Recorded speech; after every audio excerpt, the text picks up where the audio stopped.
Hi, everyone, and welcome to the State of State Schools podcast. I'm your host, John Stamper, Christian author, former homeschooler, and former public school teacher. Once a week, I'll give a quick recap of the most important headlines in education and pull back the curtain on what's really happening in our kids' schools. If you're a teacher, parent, or homeschool family, this podcast is for you. Thanks for listening, and let's get started. Hi, everybody. Welcome to episode number 50. Everything in this episode comes from the week of December 4th, 2023. Here are the headlines. One way that activist teachers are lying to parents. School officials say that detransitioning is harmful. A Colorado school let an 11-year-old boy sleep with girl classmates on a field trip. And is Christmas racist? Story number one. In episode 49 last week, I discussed a Gender and Sexualities Alliance Club in Southern Illinois that was raising money to buy chest binders for a female club member behind her parents' back.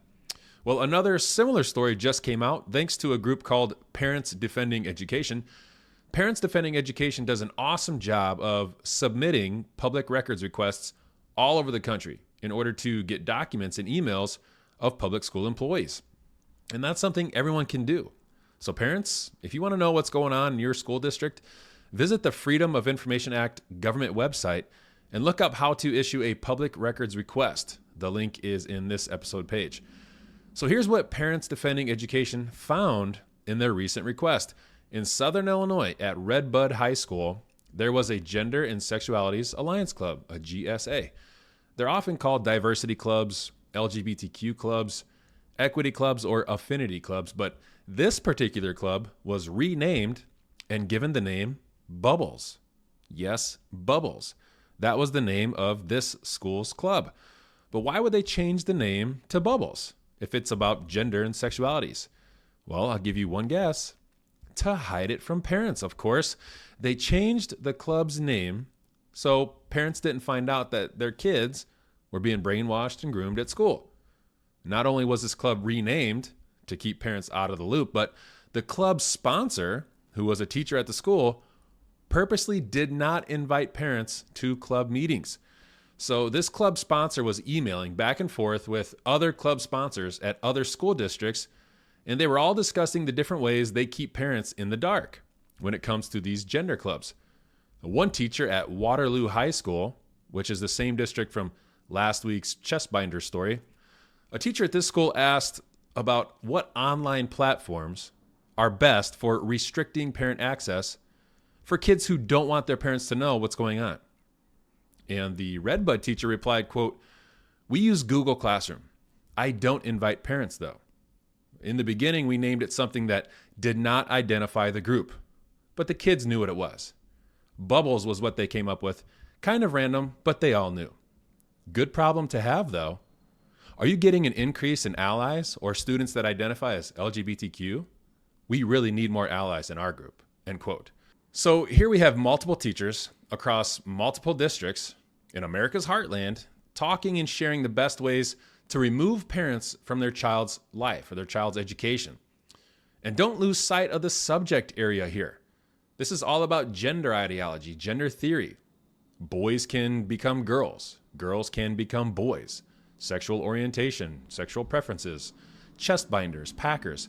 It's all unbelievably inappropriate. And parents are being undermined so that adults at the school can talk to their children about stuff like queer sex. It's sick. But to this school's credit, this Redbud teacher no longer works there. And the school's superintendent said, quote, "This district does not support whatsoever keeping anything from our parents. It's not going to happen here," end quote. Okay, that's good, but it did happen there. And it was happening for a while before anyone knew about it. So what's to keep it from happening again? And as always, by the time you find out about it and shut it down, the damage is already done. So do you think these kids who've been in these clubs just magically forget everything the club sponsors have been telling them? I don't think so.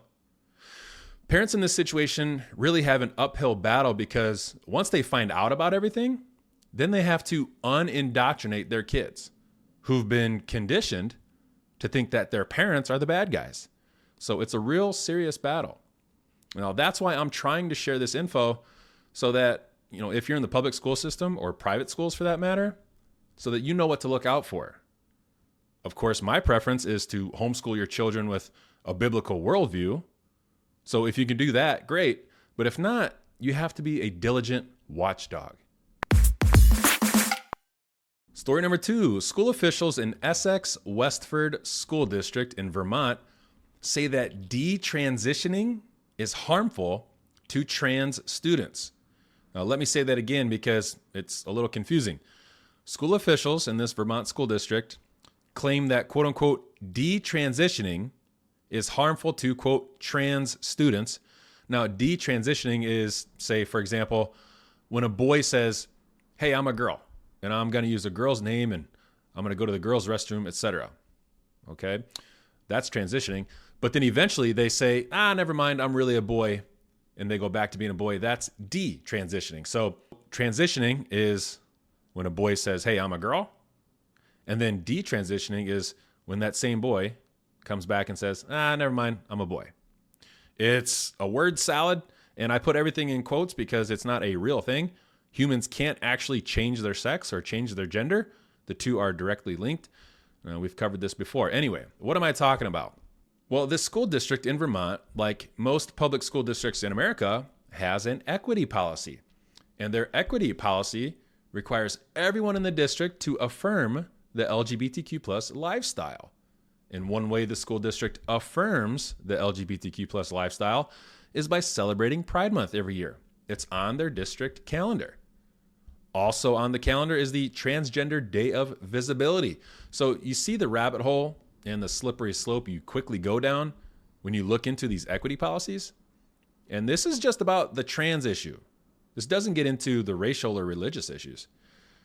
Other notable days on this district's calendar are Atheist Day, the Buddhist Nirvana Day, the World Day of Social Justice, and of course, School Board Appreciation Month. Yes, a month-long recognition of the school board members. So all these special days are on the district's calendar, but one concerned parent emailed the district requesting that they add one more new day to the district calendar, Detransition Awareness Day. This is for students who've, quote unquote, transitioned, but want to return to their natural, God-given gender. Detransitioning. Well, district officials denied the parents' request because, as they stated, implying that transitioning genders is damaging does not align with the school's equity policy. Because the school's policy is that gender transitions are great and healthy. The school administrator replied to this parent saying, quote, detransition can be hurtful to transgender people and youth. We want to meet their mental needs, end quote. So school officials say that, quote unquote, transitioning genders is not harmful, and that encouraging students' gender confusion and pushing them into gender delusion, that actually meets the mental needs of the students. That's why they affirm it 100% of the time. But detransitioning? Absolutely not. That's harmful to students. So it works one way, but not the other. This is known as hypocrisy or having a double standard. But this concerned parent didn't stop there. In addition to their request for Detrans Awareness Day, they requested that a copy of Abigail Schreier's book, Irreversible Damage, be placed on an easel in the school library. And by the way, I've recommended this book many times. It's an outstanding book on the transgender craze. I suggest everyone reads it, especially if you have daughters. Well, the school also denied the book request, saying that, quote, the book actually goes against our equity policy and can cause harm, end quote. The parent brought up a great point by saying if Detrans Awareness Day is harming the trans community, does Trans Awareness Day harm the cisgender community? Now, cisgender, for those who don't use this pretend language of gender ideology, cisgender means you identify with your birth gender. So if you were born a man, you're a man. That's cisgender. And it happens to be considered a privileged and oppressive identity. So to summarize, this public school's equity policy requires them to celebrate homosexuality and to promote gender transitioning. as good and healthy lifestyles. But acknowledging your actual sex, your actual gender at birth, that's harmful and it's dangerous and it's exclusive, and we just can't have anything to do with that. So my big point is, parents and teachers, there's a 99.9% chance that your school has some sort of equity policy or diversity, equity, and inclusion policy. So take some time and read it. Go down the rabbit hole, see what it actually means, and get to know your school's calendar. And speak up about this stuff. Because if you don't address it, then it's going to continue. It's going to get worse and worse. And that's how we got in this mess in the first place. Story number 3. You may have heard this one, but a school in Colorado gave permission for an 11-year-old boy to share a bed with an 11-year-old girl on a cross-country school trip. Now, this school reassured parents before the trip that boys and girls would not be allowed onto each other's floors, let alone inside each other's bedrooms or sleeping together in the same bed. So if that was their policy, then why would the school allow this boy to sleep with an 11-year-old girl? Well, because this 11-year-old boy said he was a girl. So this took place in the Jefferson County Public Schools in Denver, Colorado. The school's 5th graders went on a cross-country field trip to Philadelphia and Washington, D.C. And for the trip, boys and girls were separated and assigned to rooms on different floors, boys with boys and girls with girls. But in the land of diversity, equity, and inclusion, gender delusion overrides biology and changes the meaning of words. Now, when the school said that boys and girls would not be allowed to visit each other's floors, parents just assumed that everyone was using the same definition of boy and girl. Big mistake. Nowadays, you are what you say you are. That's proof enough. So for this boy, he simply said he was a girl, and poof, he was sleeping side by side in the same bed as an 11-year-old girl. Now, the boy's parents even told the school that their son was in quote-unquote stealth mode, and nobody was supposed to know he was really a boy. So think about that.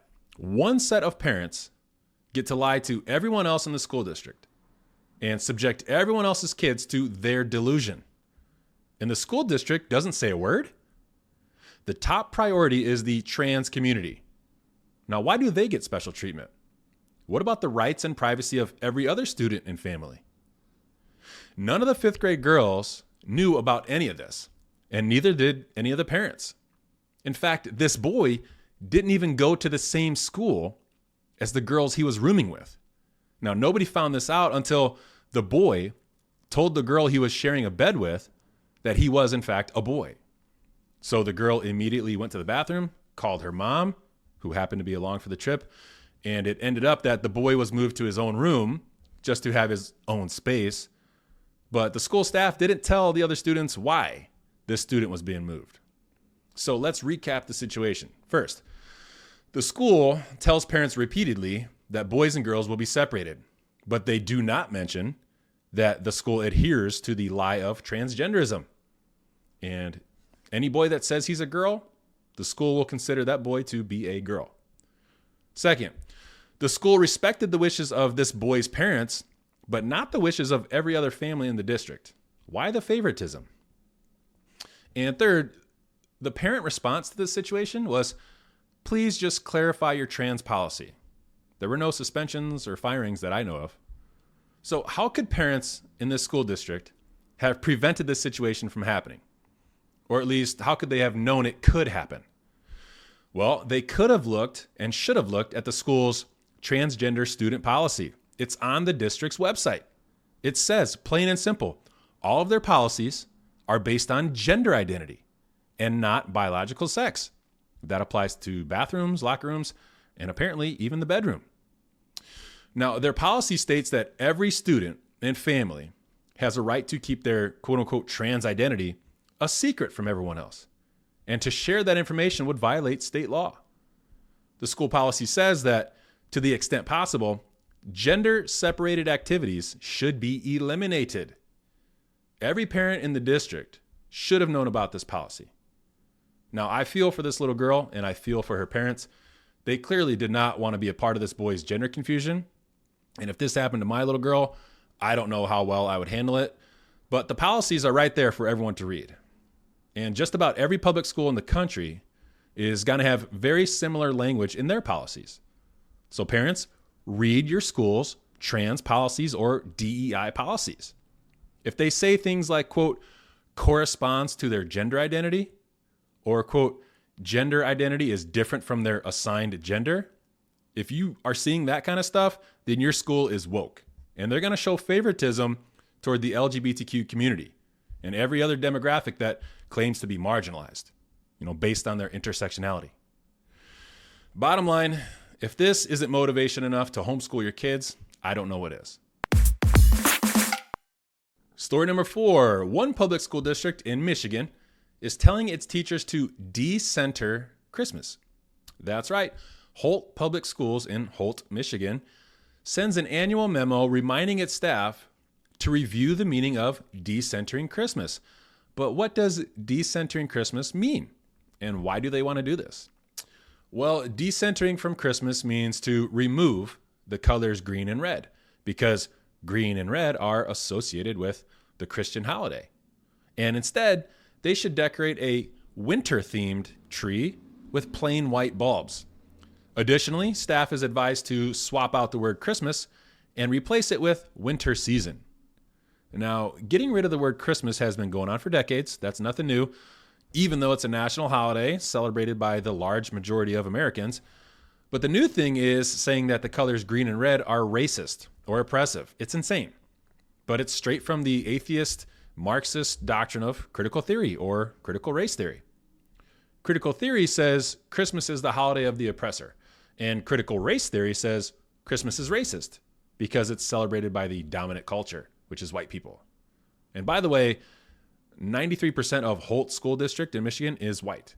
Yet, the school still pushes the same ideology that says Christmas, Christianity, and whiteness are problems that need to be removed.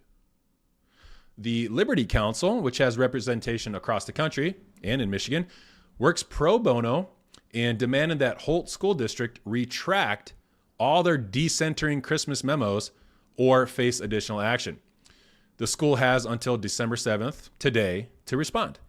So let me ask you, does removing Christmas sound neutral? Saying that green and red are religious colors of Christmas and should not be used, is that neutral? Is calling whiteness a problem, is that neutral? My point is, don't be bullied into thinking that Christmas is racist or bad or oppressive. This is Marxism. It's a miserable ideology because it's void of God. And when you reject God, the only thing left is darkness. So if you're a Christian, celebrate Christmas. You have every right to be happy and joyful and tell people Merry Christmas. Anyway, that's all I have for you this week. That's the state of state schools. Take care.